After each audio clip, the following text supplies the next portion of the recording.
안녕하세요. 여러분이 보내주신 신경해부 생리학 자료를 깊이 파고드는 시간, 더 딥 다이브입니다. 오늘은 우리 뇌와 몸을 직접 연결하는 12쌍의 특수 요원이라고 할까요? 바로 뇌신경의 세계를 탐험해 보려고요. 네, 반갑습니다. 이 뇌신경들이 정말 특별한 게 보통 신경들은 척수를 거쳐서 나오는데 얘네들은 특히 뇌줄기라는 사령부에서 바로 출동하거든요. 아, 그래서 더 중요하군요. 오늘 저희의 목표는 이 복잡해 보이는 12쌍의 신경이 각각 어떤 임무를 수행하는지 이걸 명확하게 이해하는 겁니다. 자료에 나온 비유가 아주 좋더라고요. 뇌줄기를 하나의 중앙 컴퓨터로 보고 정보를 받아들이는 입력단자와 명령을 내보내는 출력센터로 나눠서 생각해 보는 거죠. 아주 좋은 접근법이에요. 오늘 분석은 단순히 1번은 무슨 신경, 2번은 무슨 신경 이렇게 외우는 게 아니고요. 각 신경의 기능과 위치가 왜 그렇게 설계되었는지 그 구조적인 이유를 파악하는 데 초점을 맞출 겁니다. 와, 기대되는데요. 그럼 이 흥미진진한 뇌 배선도 한번 따라가 볼까요? 좋습니다. 이 큰 그림을 이해하면 우리 몸이 얼마나 정교한지 새삼 놀라게 되실 거예요. 좋아요. 그럼 먼저 정보를 받아들이는 입력 단자부터 시작해보죠. 자료를 보니까 감각도 종류가 있더라고요. 피부로 느끼는 치성 감각, 보고 듣는 특수 감각, 그리고 우리 장기 상태를 알려주는 내장 감각, 이렇게요. 네, 맞아요.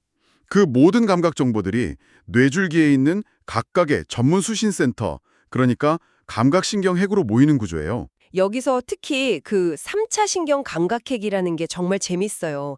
아니, 같은 3차 신경인데 뇌줄기에 어느 높이에 연결되느냐에 따라서 처리하는 정보가 완전히 달라진다니. 그렇죠. 제 턱에 관한 정보가 뇌로 들어갈 때 이게 뜨거운 건지 부드러운 건지에 따라 뇌 속의 도착 주소가 달라진다는 거잖아요. 정확합니다. 비유가 아주 딱 들어맞네요. 자료에서 설명하듯이 가장 위쪽, 중간 뇌에 있는 핵은 턱을 얼마나 벌렸는지 같은 고유 감각을 처리해요. 아, 눈 감고도 내 팔이 어디 있는지 아는 그런 느낌이요? 네, 바로 그거죠. 그리고 그 아래 다리뇌 쪽 핵은 솜털이 뺨에 닿는 것처럼 아주 섬세하고 정교한 촉각을 담당하고요. 그럼 가장 아래쪽 순뇌에 있는 핵은? 아, 뜨겁거나 아픈 통증과 온도 감각을 맡는군요. 혹시 생존에 직결되는 중요한 정보일수록 더 아래쪽에서 처리하는 그런 규칙이라도 있는 걸까요? 바로 그겁니다. 예리하시네요. 진화적으로 더 원시적이고 생존에 필수적인 감각일수록 뇌의 하부 구조에서, 더 정교한 감각은 상부 구조에서 처리하도록 발달한 거죠. 아주 효율적인 분업 시스템이에요. 와, 정말 놀랍네요. 자, 그럼 또 다른 중요한 입력 허브로 넘어가 볼까요? 바로 맛과 내장 감각의 중심지 고림로 핵입니다. 고림노 핵이요. 이름이 좀 독특한데 여긴 어떤 정보를 처리하는 곳인가요? 여기가 바로 맛과 몸의 내부 상태 정보가 만나는 곳이에요. 혀의 여러 부분에서 온 맛 정보, 그리고 혈압이나 호흡 같은 생명 유지에 필수적인 내장 정보가 전부 이 고림로 핵이라는 단 한 곳으로 모이거든요. 잠시만요. 그럼 제가 맛있는 음식을 먹는 즐거움이랑 제 심장이 막 뛰는 상태를 감지하는 정보가 해부학적으로 같은 장소에서 처리된다는 말씀이세요? 네, 맞습니다. 생각해보면 당연한 거예요. 아, 그러네요. 음식을 먹으면 소화기관이 움직여야 하니까요. 그렇죠. 음식 섭취와 전반적인 신체 조절이 얼마나 긴밀하게 연결되어 있는지를 보여주는 아주 명확한 증거죠. 여기에 청각이랑 평형 감각을 담당하는 센터까지 더하면 우리 뇌의 주요 입력 시스템은 거의 다 살펴본 셈입니다. 알겠습니다. 그럼 이제 뇌가 명령을 내리는 출력센터로 넘어가 보죠.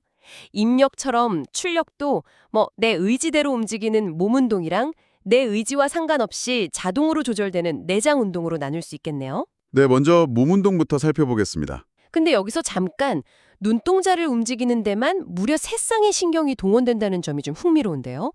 그냥 좌우 상하로 움직이는 것 같은데 왜 이렇게까지 복잡한 시스템이 필요한 거죠? 아주 중요한 질문이에요. 그게 우리 생존에 직결되는 문제였기 때문입니다. 한번 상상해 보세요. 포식자를 발견하거나 아니면 좁은 나뭇가지를 건널 때 아주 미세하고 빠른 눈의 움직임이 생사를 갈랐을 거예요. 아, 두 눈의 초점을 정확히 맞추고 머리가 움직여도 시선을 한 곳에 고정하는 이 모든 정교한 작업을 위해서 세 개의 독립적인 시스템이 협력하도록 진화한 거죠. 그야말로 생존을 위한 최첨단 기술이었군요. 맞습니다. 그 외에도 혀를 정교하게 움직여서 말하고 음식을 넘기는 12번 신경, 고개를 돌리는 11번 신경도 중요한 몸운동 담당 요원들이죠.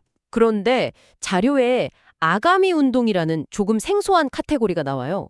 잠깐만요. 사람이 아가미로 숨 쉬는 것도 아닌데 이건 무슨 뜻이죠? 솔직히 좀 당황스러웠어요. 하하, 그럴 수 있죠. 아주 좋은 질문입니다. 물론 우리가 아가미로 숨을 쉬진 않아요. 이건 일종의 발생학적인 흔적입니다. 팬적이요? 네. 인간의 배아가 자랄 때 물고기의 아가미에 해당하는 아가미활이라는 구조물이 생겼다가 사라지는데 바로 이 구조에서 유래한 근육들을 움직이는 신경들을 묶어서 아가미 운동신경이라고 부르는 거예요. 아, 우리 몸에 남은 진화의 역사 같은 거군요. 그럼 이 근육들은 지금 어떤 역할을 하는데요? 아주 중요한 역할들을 하죠. 우리가 음식을 씹고, 씹는 거요? 네, 그리고 얼굴로 온갖 표정을 짓고, 음식을 삼키고, 목소리를 내는 데 쓰이는 거의 모든 근육이 여기에 해당돼요. 와, 특히 삼키기랑 발성을 담당하는 9번, 10번 신경이 연결된 센터를 모호핵이라고 부르는데 이름은 모호하지만 그 역할은 생명 유지에 정말 필수적이죠. 장말이네요. 그래서 그 모호핵에 문제가 생기면 목소리가 쉬거나 음식을 삼키기 어려워지는 증상이 나타나는 거군요. 정확합니다. 해부학적 기능과 임상 증상이 그대로 연결되는 거죠. 자, 이제 출력의 마지막 퍼즐, 우리 몸의 휴식과 소화 시스템을 담당하는 부교감 신경 파트를 들여다볼까요? 네, 뇌줄기 안에 있는 일종의 자동화 센터 말씀이시죠? 맞아요. 예를 들어 뇌줄기에는 우리 동공을 조절하는 자동화 센터가 있어요.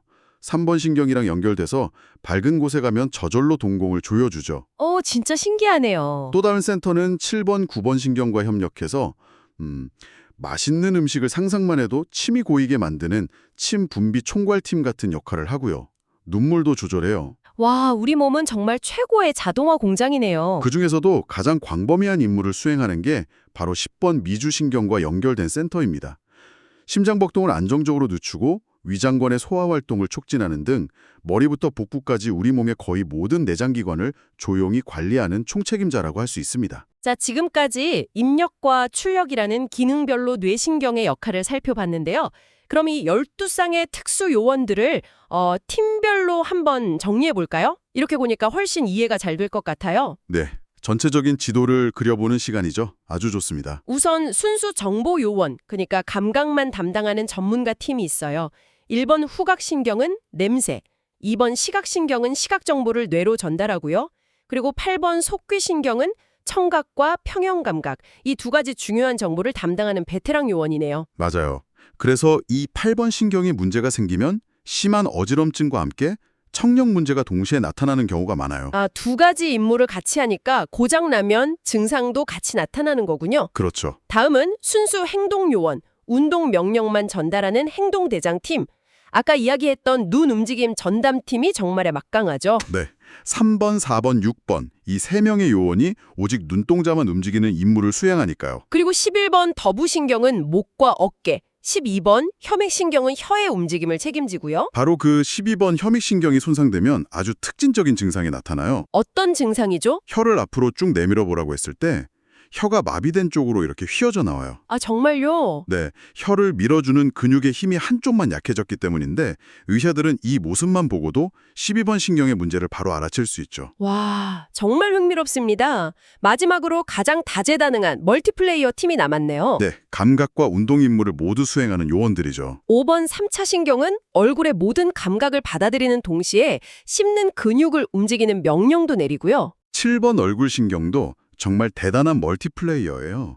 얼굴의 모든 표정을 만드는 건 물론이고 혀 앞쪽의 맛을 느끼고 침과 눈물을 분비하게 하는 기능까지 수행하거든요. 그래서 7번 신경에 문제가 생기는 벨마비, 안면마비가 오면 단순히 얼굴이 마비되는 걸 넘어서 맛을 못 느끼거나 눈이 건조해지는 증상이 한꺼번에 나타나는 거군요. 바로 그거예요.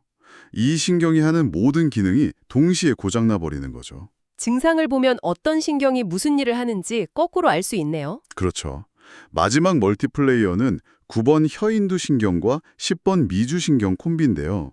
이 둘은 맛을 느끼고 침을 분비하고 음식을 삼키고 목소리를 내는 등 아주 복잡하고 중요한 일들을 함께 처리해요.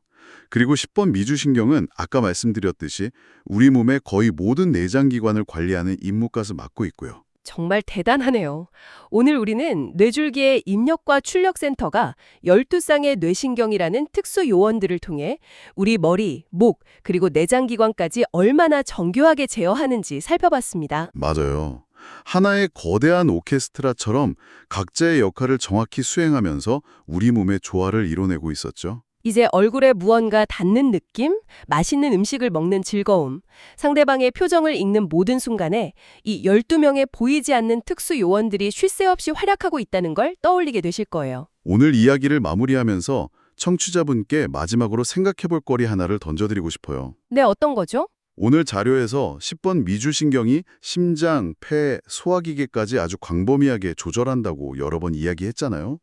그렇다면 이 미주신경의 활동이 우리의 감정 상태나 스트레스 반응과 얼마나 깊이 연결되어 있을지 한번 생각해보는 건 어떨까요? 아, 단순히 정보를 전달하는 회로를 넘어서 어쩌면 우리의 마음이 신체에 직접적인 영향을 미치는 핵심 통로일 수 있다는 가능성에 대해서 말이에요. 이 연결고리에 대해 한 번쯤 고민해 보시는 것도 아주 흥미로운 지적 탐험이 될 겁니다. 마음과 몸을 잇는 가장 중요한 신경 통로일 수 있겠다. 정말 흥미로운 질문입니다. 오늘 심층 분석은 여기까지입니다. 함께 해주셔서 고맙습니다. 고맙습니다.